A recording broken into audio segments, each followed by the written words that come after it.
All right, so here's some mistakes that you want to avoid while becoming debt-free, which these are really important, and there's about 8 of them, and I've come to find out that we've made a couple mistakes while trying to get out of debt, and a lot of these really rang true, and let's get into this. So the first one is doing it halfway, doing Dave-ish, and that's what we were doing in 2018 when we started. We didn't really know how it was going to go or how it was going to affect what we were doing, and at that time we did not have a budget. We thought we were killing it, man. We weren't paying anything off really in the beginning, and then as we started discovering more things about Dave's plans, is doing it little by little. That's when we started. It was late in 2018. So you can't do anything halfway. You have to be all in, and that is so true. You have to do it fully, and your partner, your wife, your husband, you have to be on the same page.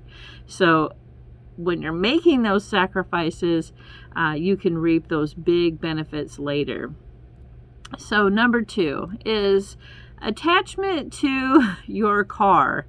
Or, a lot of people identify with the vehicle that they drive. They think it's a status symbol, it's what makes you who you are. Guys, a car, it's an inanimate object. It means absolutely nothing. When that one's gone, another one will replace it. So remember that your car is not your identity. All it is a tool to get you from point A to point B.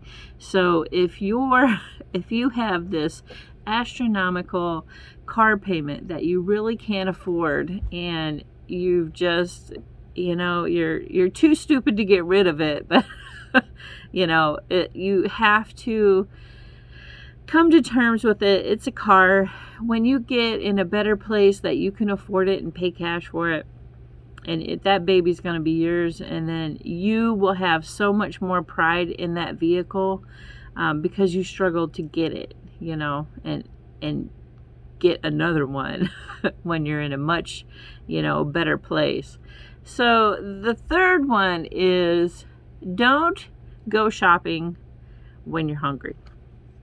If you're going shopping, you're hungry. And another thing with this is, don't shop at the most expensive places. Save your pennies. Shop at Aldi's and buy generic when you can. It's very important. And we buy generic, and I firmly believe and know that a lot of these, like Heinz, they will make knockoffs at the same company. They just slap a different label on it. Sometimes the taste gets a little funky, but I'm not a ketchup guru. My sister, she only buys Heinz. I'm not that kind of person. I'm not as shallow as her where I have to buy Heinz. I buy knockoff mustard. It doesn't matter unless it's really bad. And in that case, you have to try a generic in order to, find out whether, it's something that you would purchase again. So remember, don't shop hungry, and don't purchase items at the most expensive store. So if you're on an Aldi's budget but you're shopping at Whole Foods and Trader Joe's, probably not a good idea for the budget. So that will save unnecessary purchase items. Okay, so number 4 is super important to me because we never were on a budget. So budget is super, super important. If you've never been on a budget, and the first time you get on a budget, the first month will be absolutely awful, guys, because you're trying to learn how to budget, where your money's supposed to go, how to allocate this account, that account, and draw monies together. If you've never done a budget, seriously, give yourself at least 2 months to get on a really good groove. The first time you try it, you'll like throw up your hands and you'll give up. But I'm telling you, if you give it another shot wholeheartedly, it will work. A budget is super, super important. All right. So, and also the more you do it, the more efficient you become at it. So, all right. So number 5 is not sticking to the budget. So once you get in a groove and you know how much money you have and you're finding, little bits of money where you can kind of cut back here and scrape there, if you don't do that budget and you're trying to cheat the budget by going shopping, it's not going to work. You have to stick to it. I mean, it literally takes a good 2 months to learn how to follow a budget, and you and your partner and your wife and husband come together, talk about the budget, show where the monies are going, what you're going to do with extra money as far as paying off debt.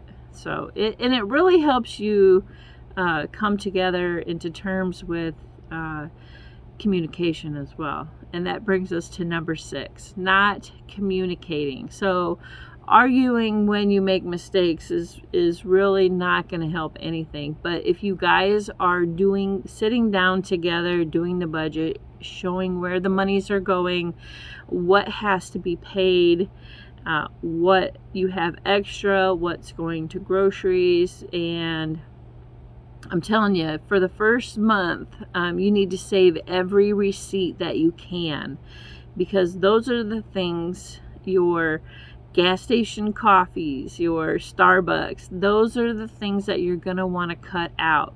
Make coffee at home, take it with you.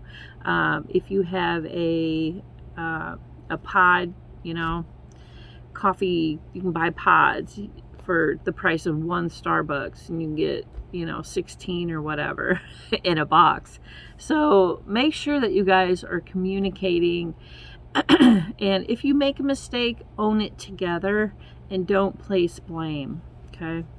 So number 7 is not giving yourself any fun money. So the first month is the most detrimental to the budget.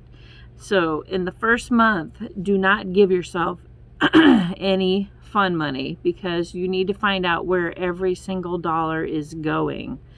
Now, once you get your first month under your belt, your second month is where there will be extra money, and then you can allocate for like date night, pizza night for the family, where you can actually do stuff and you don't feel like you're all is bleak and dreary and so your second month is where you if your family is very social family and you feel like you guys are just what's life worth living if you can't go out, budget once a month and make that fun for the family, pizza night, movie night, whatever. If you have to go to a restaurant, budget it in. All right. So that brings us to number 8, is not celebrating the small victories. And this is something that Alicia and we haven't really done, except for my birthday weekend was the first time. So we paid off 2 credit cards and tons of stuff before then, and we haven't really did anything really fun. We cut out gambling, we cut out Starbucks, we cut out morning breakfasts, we cut out all this stuff.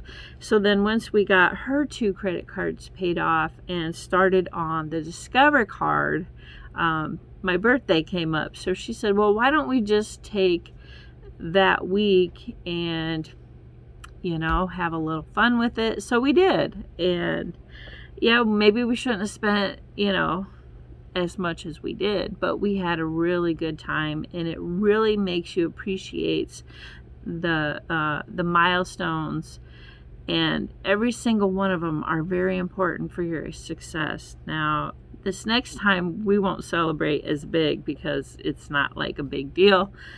Discover card will be paid off. What did I say? Let me see. Hold on. April 15th is when the Discover will pay off. So that's only about, what, 3 weeks away? So we're doing really good on there.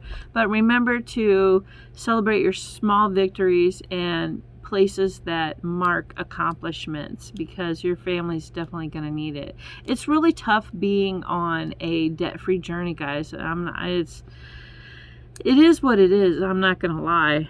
And there's going to be ups and downs, and but remember to look towards the future and not the past.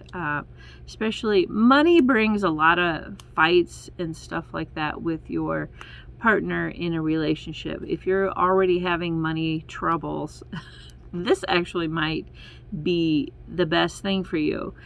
We didn't necessarily have a lot of money troubles, but we knew that we wanted more out of life, and getting there,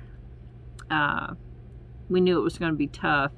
But I had already been on the journey, and it took it took a couple slaps in the face for Alicia to really get on board with what we were doing, and showing her numbers on paper of how we could be debt free and all the money that could be in her account after we paid debt off. That was a motivator, because she knew that she could get there, and all the money that was left over after the bills are paid, then she can invest, she can spend, and it's not that big a deal. So sometimes you just need that little click of the light bulb, guys, to get you motivated. All right, guys, mistakes to avoid while becoming debt-free. Thank you for watching, and if you like the video, give it a thumbs up. Please subscribe, and we'll catch you on the next one.